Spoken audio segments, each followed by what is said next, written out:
the Workforce Connections podcast, where we discuss workforce development in Southern Nevada. Here's your host.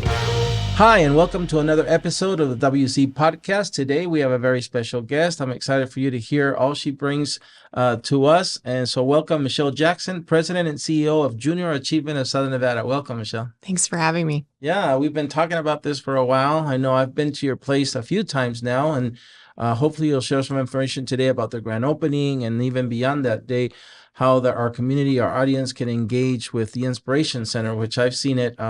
You shared it with me when there was no walls, really. It was a big empty shell, and now it's been converted to its final product. So, but before we get there, to get us started, let our viewers and listeners learn a little bit more about Michelle Jackson. Tell them where you were born, raised, went to school, maybe even college, and your first job after college. Take us through that journey. Sure.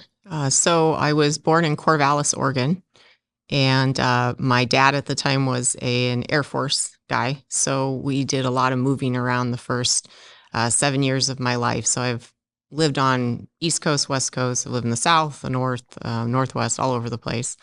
And I ended up in Carson City, Nevada when I was about 8 years old. And so that's when I came to Nevada. I've been in Nevada ever since. I met my husband when I was early in my college at UNR and ended up transferring to UNLV. So I went to both schools. Both schools, which most people don't do that. So I don't know. They say you bleed red or you bleed blue, right? Because you bleed both. So I guess I'm purple. And ended up at UNLV, got my degree in communications with an emphasis in advertising, and then a minor in business marketing. And kind of, I guess, fun fact about me, I really enjoy art. And so I actually was just a couple classes away from having a double minor in art, but decided I just wanted to get out and be done, and nobody was going to care about my double minor in art. So, and you never had the bug to go back and finish it? No. Okay. And when you moved, did you leave your husband behind in Reno and he caught up later, or did you come together? He lived here, and I lived in Reno when we met. So he was the catalyst for me moving to Las Vegas. Okay, very cool. So after you finish, you graduate, where's your first job? So during college, I've always kind of been a little bit of an entrepreneur myself, which is part of what draws me to Junior Achievement as well. But I owned a photography studio when I was in college, and I also, had, side jobs that I was doing as well. But my first job after college was actually working at Ronald McDonald House. Oh, wow. So I was the executive director's administrative assistant, which meant I did a lot of different things. Yeah.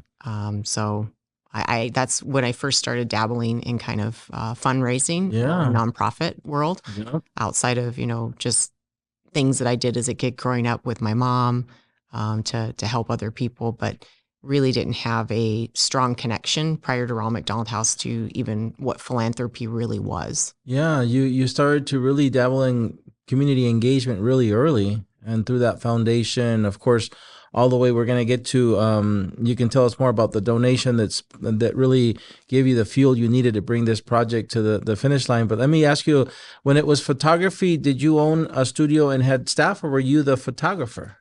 It was myself and another person. Wow. We were both photographers. So we basically were small business owners, and we specialized in weddings at the time. And my business partner at the time actually he hated doing weddings until he realized how much money we could make doing weddings. And then he decided that he could get on board with that. That's good. And so now, do you still, mess with it? Do you still have equipment? And when you have events, do you do the photography or do you hire out? I don't do the photography still. I can't do one more thing. We'll put it that way. Right. But I definitely still have some equipment. Over the years, I kind of, I've always really been into art in general. So I transitioned from doing a lot of photography to actually painting. Okay. So. Very cool. Well, now take us through that period. How do you get to lead Junior Achievement in Southern Nevada? What are the next professional steps from where we left off to where you are today? So, I don't think I ever had a plan to be in the role that I am now. I am a pretty spiritual person, so I believe that, the path was kind of set. But the steps that I took really had to do around learning a lot of fundraising skills. So while I was working at Ronald McDonald House, I definitely was given the opportunity to explore a lot of different aspects of nonprofit. And part of that was fundraising. And I had a kind of a natural, I guess, ability. And so when I left Ronald McDonald House and joined another organization called New Vista, I was there for 10 and a half years. And during that time, they took a chance on me. I'll put it that way. The executive director did. I was pretty young, but she saw something in me. And so she really invested in me over those 10 and a half years just through sending me to conferences and classes. And so I went from really knowing the basics of how to run a special event to learning grant writing, to learning grant management, to having my own staff, growing to having, direct reports reporting to me that were also doing fundraising and doing aspects. And then at that organization, I did my first small capital campaign for about $1.2 million. So it wasn't nearly as big as what we've done with Junior Achievement. But you were preparing for this role. Yes, absolutely. And so, and I learned a lot. I matured a lot as a person under her leadership. And so I really do think that that's probably one of the biggest things that led in my path to me feeling prepared and ready to kind of take the next step.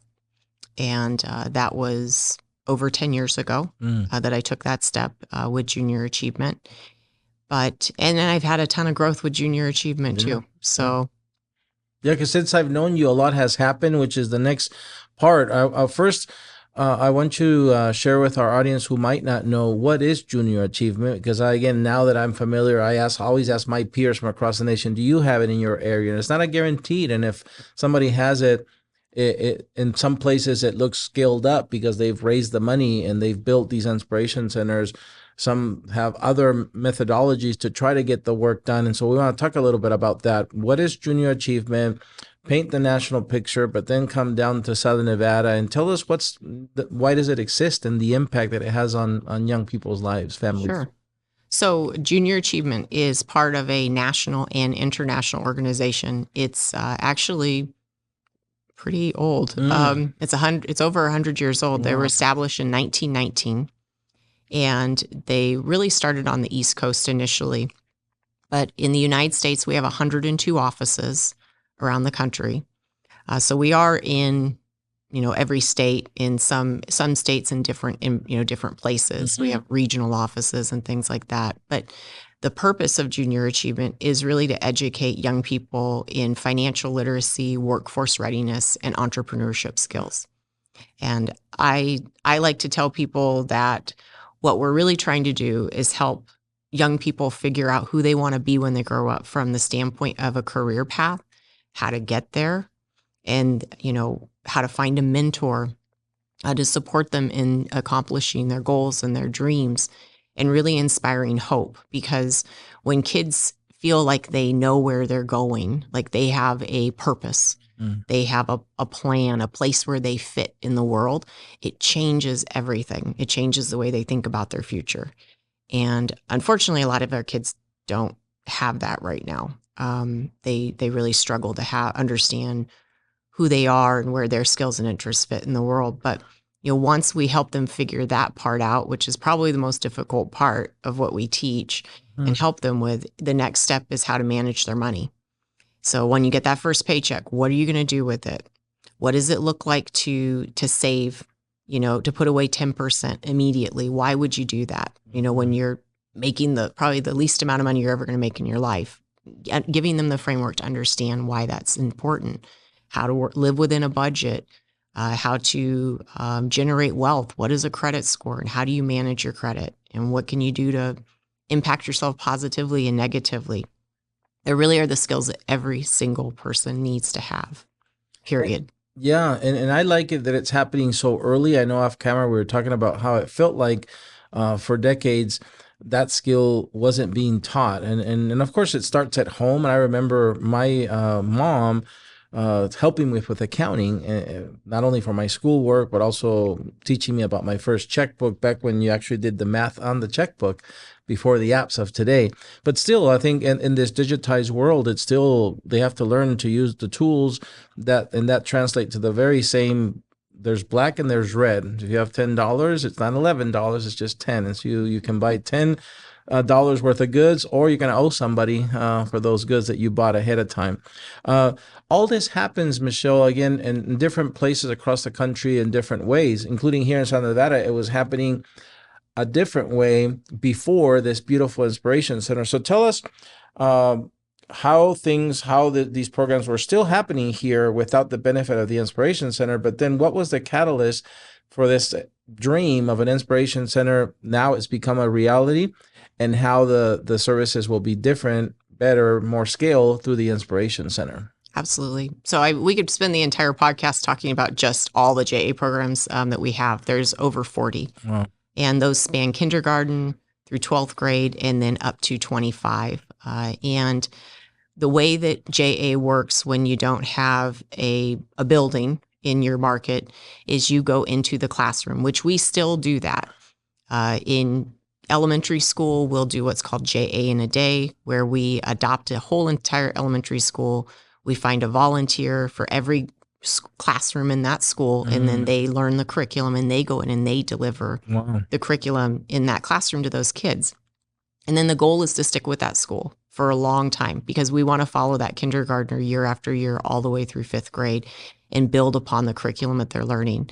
The curriculum at that grade level is kind of all-inclusive in that we're going to cover entrepreneurship, we're going to cover financial literacy and workforce readiness skills in every grade level. They're going to get touch points on that, and it just builds upon it.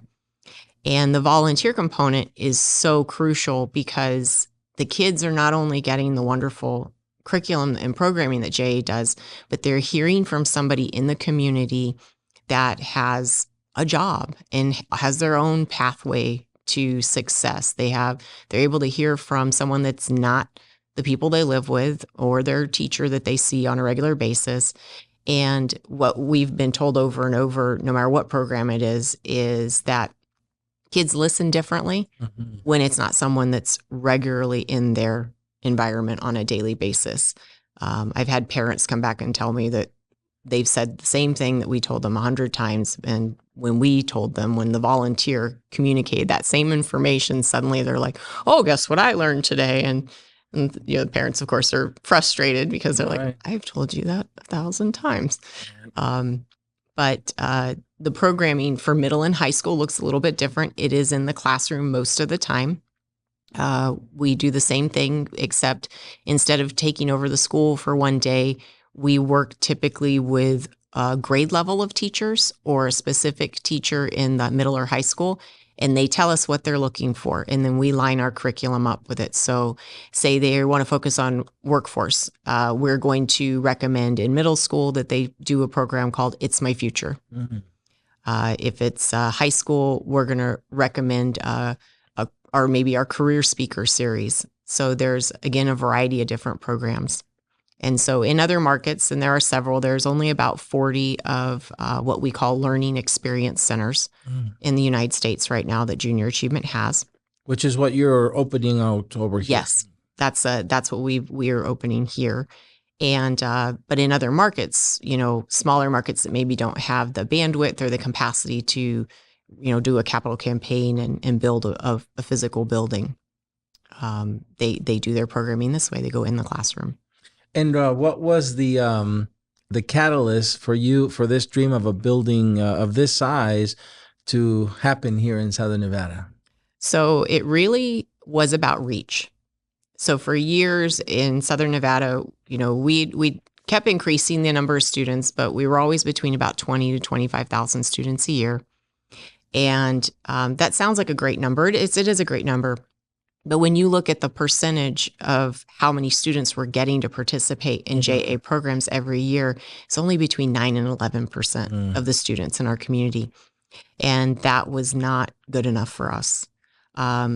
by by implementing the two primary programs that are in the Inspiration Center, Betty's JA BizTown and JA Finance Park. Those programs actually allow us to segment a little bit deeper. And so we're able to focus on 1 or 2 grade levels. So in BizTown, our target audience is 5th grade. So we're able to reach 84% of the entire 5th grade here in Southern Nevada every single year at our full capacity. That's a much better percentage than 9 or 11%. And then with Finance Park, it's the same. We're talking another 20,000 students, just Finance Park, 84%. So at our full capacity, and it's going to take us a couple of years to grow there, but we'll be reaching over 60,000 students between the Inspiration Center programs and continuing what we call traditional programs in the classroom. Wow, that's amazing. So not only will you have, again, those assets that you bring to the schools, but we'll probably see tons of yellow buses outside Inspiration Center every day, bringing those tens of thousands of kids to the new building. Yes. Awesome. So in this role, and I think it starts to come through already, Michelle, when you talk about this, the project, the programs, the lives, how it impacts. But in your role at Junior Achievement, what is that you enjoy the most? What really gets you going? What motivates you? Well, the kids definitely motivate me. Seeing the life change, seeing the expressions on their face, seeing a shift in the way they think about the world, they think about themselves. That's definitely the number one motivator. But day to day, I love the creativity of Junior Achievement. And I have really enjoyed, although remodeling a 40,000 square foot building is not easy by any stretch of the imagination, it has been a lot of fun in that it's allowed me to exercise some of my creative juices that I have. You were like a general contractor. Yes. I've learned a lot, Yeah. an awful lot over the last little less than a year of construction that we were in. So I really enjoy the variety in my job. It is very rarely the same every day. And I enjoy that, maybe not so much today, but I typically enjoy being able to learn new things. I've often in the last couple of months said, okay, my brain is on overload. No more new stuff. Let's just do the current things that we need to do right now. But I've enjoyed being able to just be part of making that come together, seeing something come together. I love strategy. I love strategic thinking, looking at a goal and then going backwards from that goal and figuring out how are we going to get there? Who do we need to be around the table? Because I'm one person. I can't do it all. I don't have expertise in all things. And so I enjoy bringing different people into the plan and seeing them get inspired and excited by it. That's good. And then letting them use their talents to really make an impact that we all end up making together. Yeah. And can you share a story? Because at the end of the day, I know there's tens of thousands, and you must have many, but can you select 1 or 2 stories when you know, wow, that child, that young person, that family was really impacted by their experience with us? Yeah. So I'll share kind of maybe a little bit more sad one that we had. We had a student that came to the JA Finance Park program, and this was when we were running our mobile unit. And we found out later on that his dad had recently passed away. And because of his father's passing, it had forced his mom to make some tough financial choices. And one of those was having to leave their home that they had, that they were in the process of purchasing when his dad was alive, that, he had grown up in this home with his father, lots of memories. And he was angry at his mom. He was very upset with her that she was doing this to him, and that's how he felt about it. But after doing the Finance Park program with us, it gave him a completely different perspective on what his mom was dealing with financially. And he ended up going home and apologizing to her. Sorry, it makes me tear up a little bit. Apologizing to her and saying, "I understand why we have to move now, Mom. I get it, and I'm really sorry, and I'm willing to help you pack." And and I want to help. I want to, try to make things better for us. So that was a huge life change, and kind of important also for his story is he had not been doing well in school, partially because of what had just happened in his life. Mm-hmm. But he was starting to get D's and fail in some of his classes. And after going through the program, his grades went back up to A's and B's because he could see that the choices he was making in school right now, that those were going to impact his future if he didn't get it together. Yeah. And turn things around. It's almost like you have a very narrow view, but then you help expand that view. And math, can be very boring if it's not made real. And you're using math, and of course the experiential thing of that building and the colors and the things to really bring math to life and show them that if you earn, $10, you really just have $10 to spend on your food and your shelter and your Wi-Fi and your Apple phone. And if you start to want or need more things, you can have a gap, and then that can turn into debt, and that can have other bigger problems. And so, no, I think it's amazing. I also love how I've heard from you and some of your team how young kids after these programs come to a conclusion and say, kids are expensive because they have, this shock that, oh my God, if I have a kid and I have to pay for them to go to, college or buy them the things they need during high school, and they say kids are expensive. That's a pretty good realization. We hear that one a lot when they do the finance park program, because they're given the life scenario where they might have a family, with children, and you have to budget. For childcare, which they're always shocked at how expensive childcare is. And when they realize, if they want to budget for some fun entertainment that month for their family, guess what? It's the entire family. So it's not just you getting to go to the movie. You've got to buy a ticket for everybody. And so it's very eye-opening on so many levels. And they see really, really quickly how far their dollar really goes. Yeah, those of us who have families and have taken our kids to the theaters, it doesn't stop at the movie ticket. You walk a little further, and now there's a $15 tub of popcorn and $12 worth of drinks and $10 worth of candy, and pretty soon you're at $50. Yeah.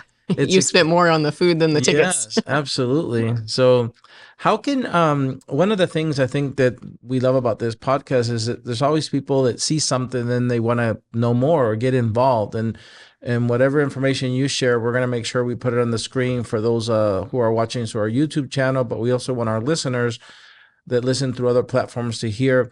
If somebody wanted to learn more about the Junior Achievement Inspiration Center, get involved, because we've heard that you can volunteer to go into the schools through those programs. But is there ways to volunteer to actually support the work happening in the building? And again, what's the process of connecting with that source of information? Absolutely. So I would say you can either call us or go on our website. So our website is jasnv.org. It's JA Southern Nevada, basically. And you can give us a call. Our main number is 702-214-0500. And we would love to have you get involved.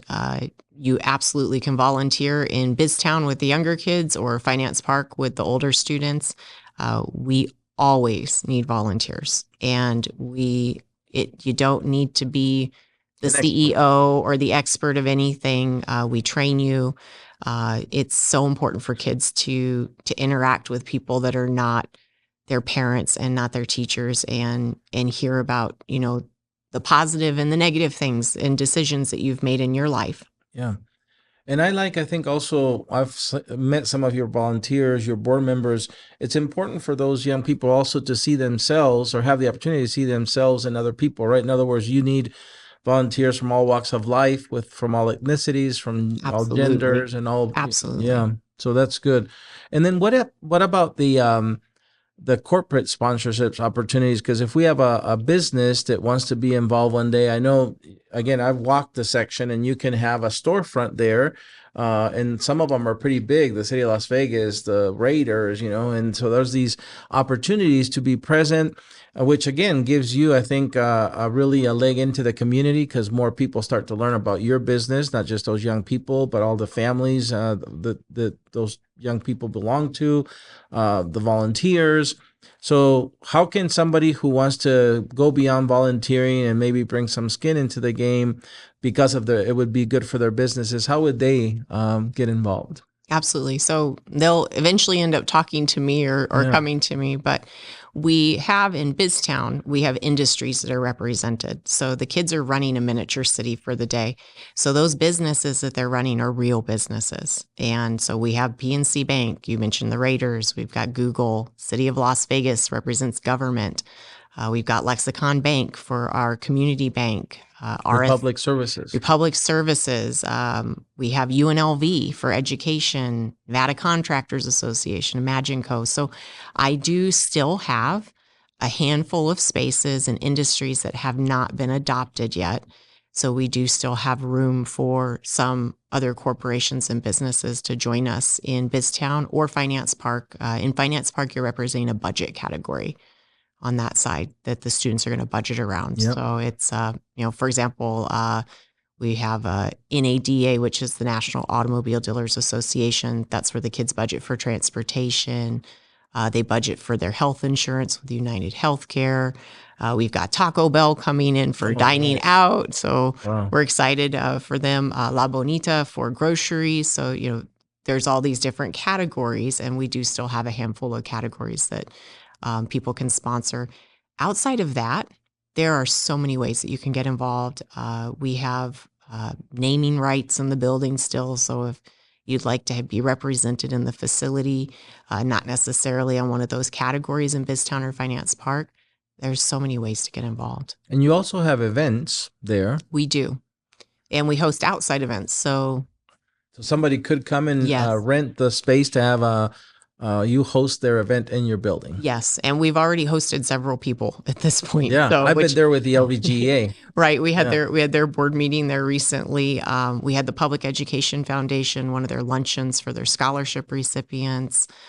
We've had a junior league. They had an Empower Her conference that they did, and they pretty much took over the entire space with their different breakout sessions. And we've already got other people that are booked as well. So it's a beautiful facility. Yeah. It's different. We love our partners on the Las Vegas Boulevard, but this is just another option. Yeah. And for some of our maybe smaller nonprofits, or maybe it's not the big fancy gala, it's a great location for people to do a business meeting or a group of, anywhere from 300 for a seated dinner to 400 for, a conference style event. So it's a great space. It is. And it is easy access. Again, a block off the 95. Yes. You have a large parking lot. So yeah, I've had the benefit of being there already. But I'm glad to hear there's opportunities not just for people to be involved in sponsorship of spaces, highlighting their business through other presence in the building, but also just going and holding meetings there. Again, that's a large group of 300-400. That's a very large group. So, well, that's enough about work. We want to talk about you a little bit personally as well. So tell us about your life outside of work when and I know you're busy, because for you as the leader there, it's not just that 8 to 5 day. You have to, again, when you fundraise, you got to go to dinners, you got to go to events. And so when you're not doing those things, when you do have time for yourself and your family, what do you enjoy doing? What is it that makes you happy? I enjoy being with my son and my husband the most. And we do all sorts of things. Probably one of our favorite things to do is just go get out of town and get into nature. Mm-hmm. So we like to hike, we like to camp. We really enjoy Southern Utah a lot.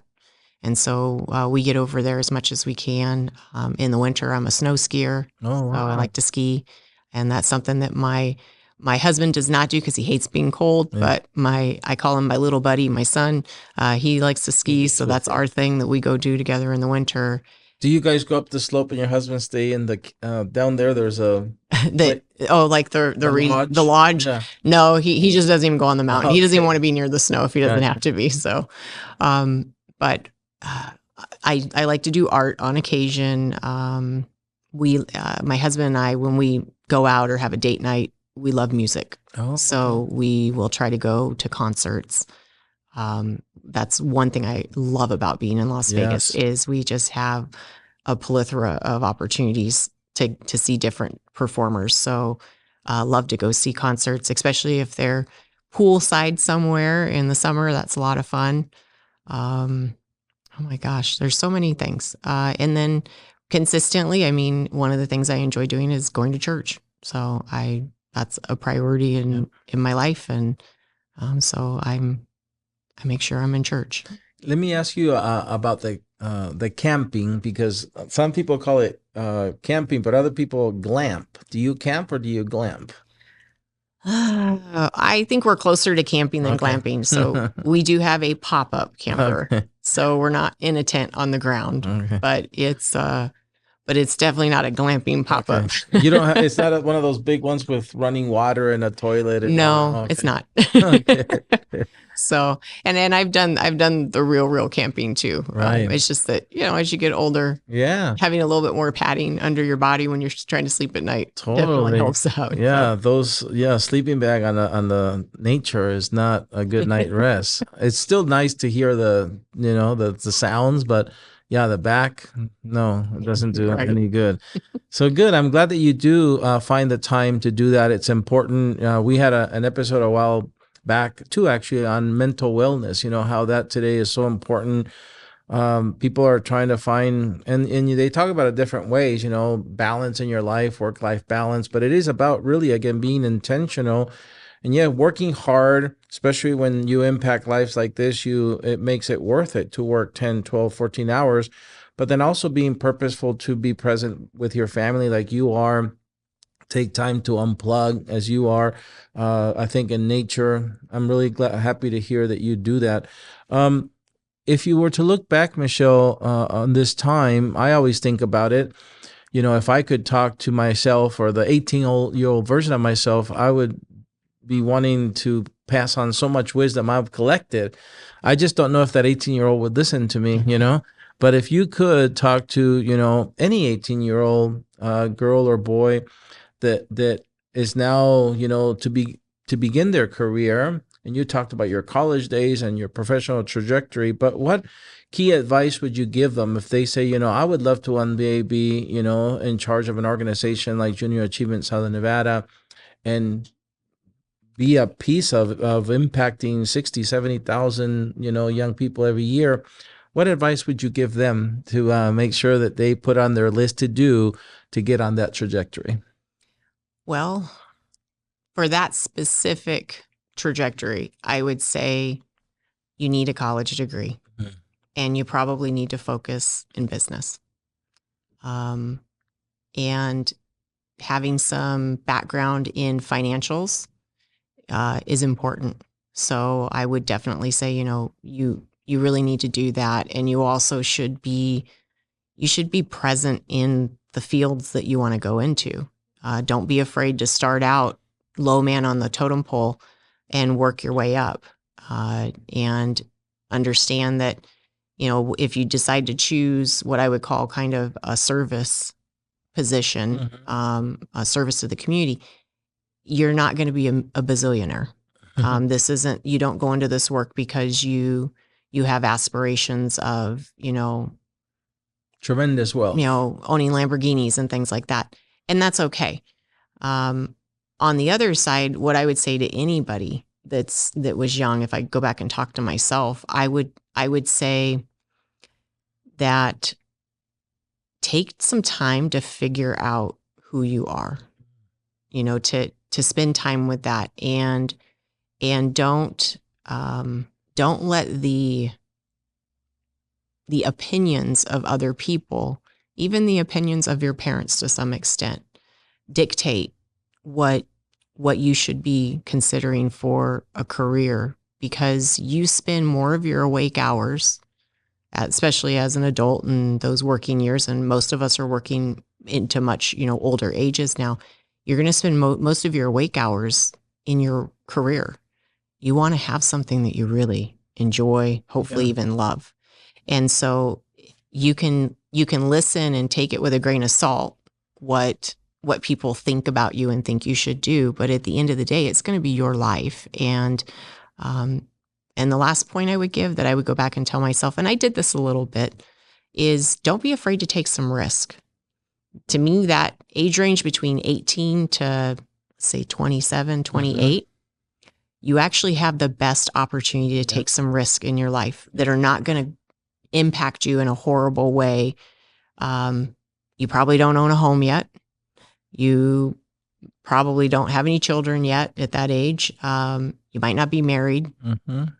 That's the time when you can test some things. And if you make some mistakes, it's going to be okay. It's also a time when you maybe don't need to make as much money because you don't have all of these liabilities that you've added to your life of owning a home and having a family. So I would say take a few risks, calculated, but take a few risks. That's great advice.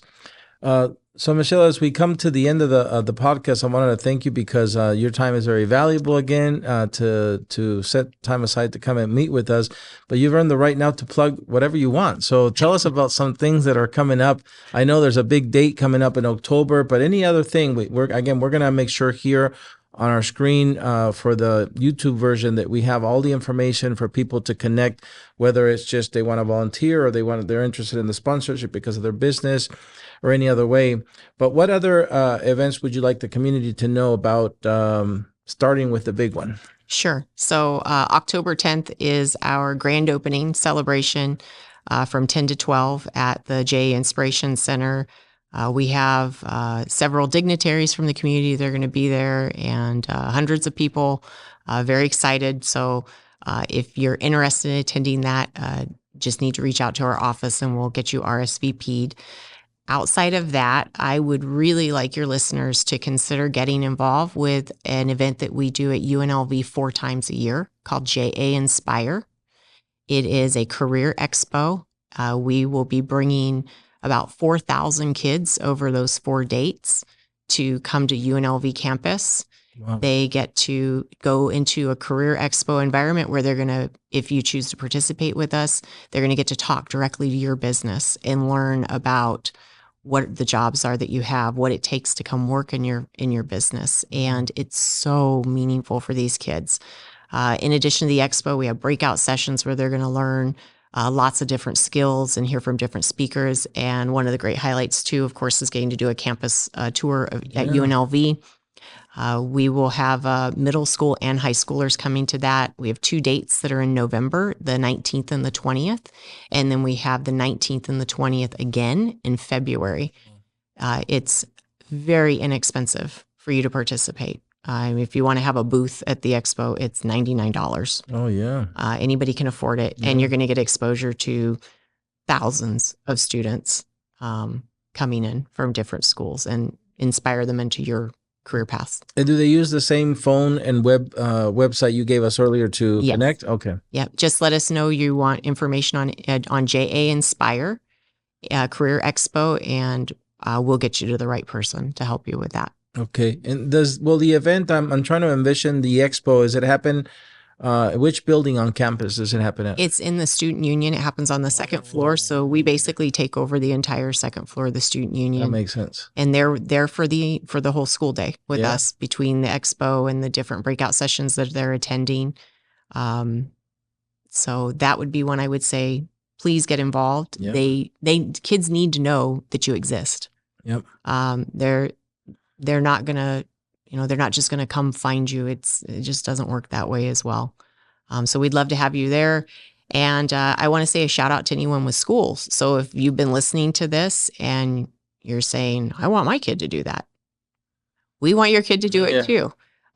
We'd love to hear from you as a parent and help get connected to the school that your child's in so that we can have them come participate in BizTown or Finance Park or both.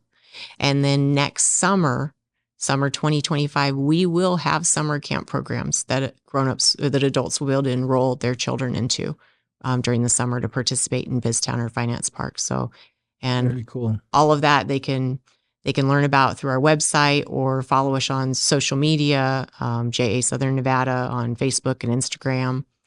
You should be able to find us pretty easy. Awesome. Well, thank you for sharing all that information. I look forward to the next time I visit that building because it always inspires me, the Inspiration Center. So thank you, Michelle. Thank you, Jaime. I really appreciate your time and your support. Awesome. Well, that's it for another episode of the WC Podcast. We hope to see you at a future one. Until then, stay safe.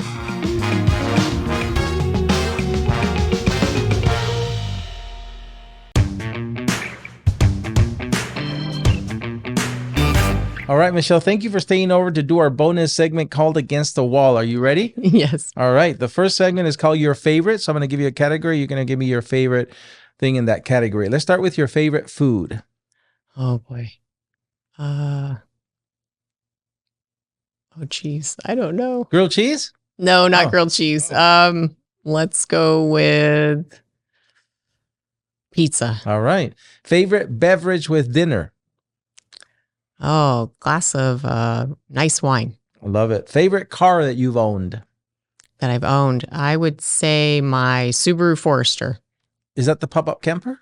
No. Oh, okay. Favorite musical group or artist? Oh, all time would probably be the Eagles. Ooh, good one. Favorite movie? Favorite movie is The Princess Bride. Favorite book? The Bible. Favorite college sports team? I don't have one. I'm sorry. Favorite professional sports team? Well, I'm going to have to say the Raiders. That's right. They're in there with you. Very good. You made it through the first section. The second one is called Tough Choices. I'm going to give you two choices. Hopefully you can pick one. You ready? Yes. Vacation or staycation? Vacation. You want to drive there or fly? Drive. Once you get there, will you stay in a hotel or an Airbnb? Airbnb. When you retire, Michelle, would it be on a ranch or in the big city? Ranch. If you had a day all to yourself, would you like to spend it by the ocean or hiking in the mountains? Ooh, that's tough. I'm going to go with ocean, though. Okay. If you were a superhero, would you rather have the ability to fly or breathe underwater? Fly. The ability to speak with animals or speak any foreign language? Speak any foreign language. Actions or words? Oh. Words. Justice or grace? Grace. Tough one. You made it through. Last one's called Finish the Sentence. I'm going to give you about 90% of the sentence. You're going to finish it for me. If Michelle could visit any place in the world, it would be? Right now, it would be Greece. The best part about living here in Southern Nevada is? The people. Michelle's favorite thing about her job with Junior Achievement is? The variety. If Michelle could travel back in time, she would travel to? Probably the Renaissance. Oh, awesome. 3 words that describe Michelle are?